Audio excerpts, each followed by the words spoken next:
We're doing Nyquist criteria in control systems. And I should have said in my first video on Nyquist that I didn't say why all this works. We just got into how to use it, how to calculate things. But why it works, if you're curious about that, see my website. URLs in the description of this video. And now before we start getting into examples, there's one other aspect we need to cover. And that's when your loop transfer function has one or more poles at the origin. Because Nyquist or MATLAB doesn't draw those, well, let me say something. Those poles at the origin cause loops of infinite magnitude. The trouble is that MATLAB doesn't draw those infinite magnitude loops. So you need to know how to deal with them because they still count when we're determining the n, the number of surroundings of any point on the real line here, how many times the plot has a loop around that point. And by the way, here's this particular example of a transfer function. That's a pole in the right half plane. So this is an unstable system. It's not minimal phase. And that means P, this is from the previous video. P is the number of poles in the right half plane of this loop transfer function. So in this case, well, this guy has, in this parentheses, those poles are in the left half plane. That's a pole at the origin. And this is a pole in the right half plane. MATLAB drew this plot. What do the poles at the origin do? They cause these loops of infinite magnitude. The loops always go clockwise. They connect to the finite part. Here you see what MATLAB drew. It goes off its graph in some direction. You got arrows. It goes off here and in here. How big is the loop? How many poles do you have? In this case, there's only one pole at the origin. The loop is a semicircle or 180 degrees for every pole at the origin. So in this case, it's 180 degrees. So here's what you do, either with a pencil or in your head. This infinite loop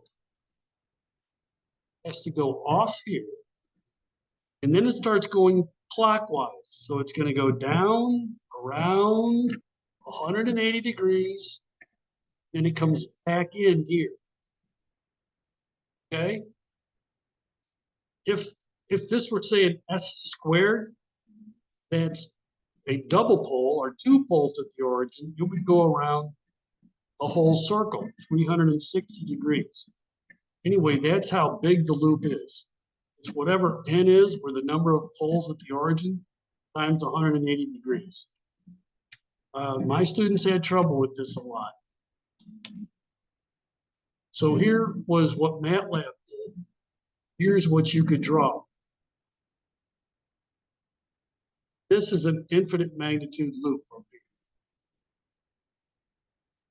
So you got to think everything to the left of this point, that n equals 1. If you take any point here and draw a ray out to infinity, it's going to cross this loop once, and that's a clockwise loop. So n equals 1. Here, you got to kind of put the arrows on it because MATLAB also doesn't put too many arrows on it. So is it clockwise here or counterclockwise? You have to follow it around. So you should put some arrows on your drawing so you know what's clockwise and what's counterclockwise. So a point in here between there and there, draw a ray, goes out to infinity. You cross this loop once, and it's a counterclockwise loop, so that's a negative. You cross one loop, so n equals -1 there. Here, I would pick a ray going out this way. If you pick it going this way, you've got more crossings than you need. And you see, that one goes one way, that one goes the other way, they would cancel. It's just easier to pick a direction that's convenient, meaning with the fewest crossings. If I go kind of off to the right over here, I only cross one loop, and it's in the clockwise direction, n equals 1 there. And out to the right, n equals 0. So we're drawing that. First, we draw that infinite magnitude loop. It's always clockwise. It has to connect in a consistent direction with the finite parts of the loop that MATLAB drew, and 180 degrees for each pole of the arc. I think I went through all this. So out here, n equals 1. Here, n equals -1. N equals 1, n equals 0. And P was, let's go back to P. We had one pole in the right half plane, so P equals 1. And remember, what we're looking for is Z equals the number of right half plane poles in the closed loop system, and it equals N plus P. P was 1 in our case, number of poles of the loop in the right half plane, and N is these numbers of crossings, number of loops that surround, any given point on the real line. I won't go through the inequality algebra here, but here's the results of that. Out here where k is between 0 and 5, get 2 poles in the right half plane, so it's unstable. In here, k is between, well, I won't go through the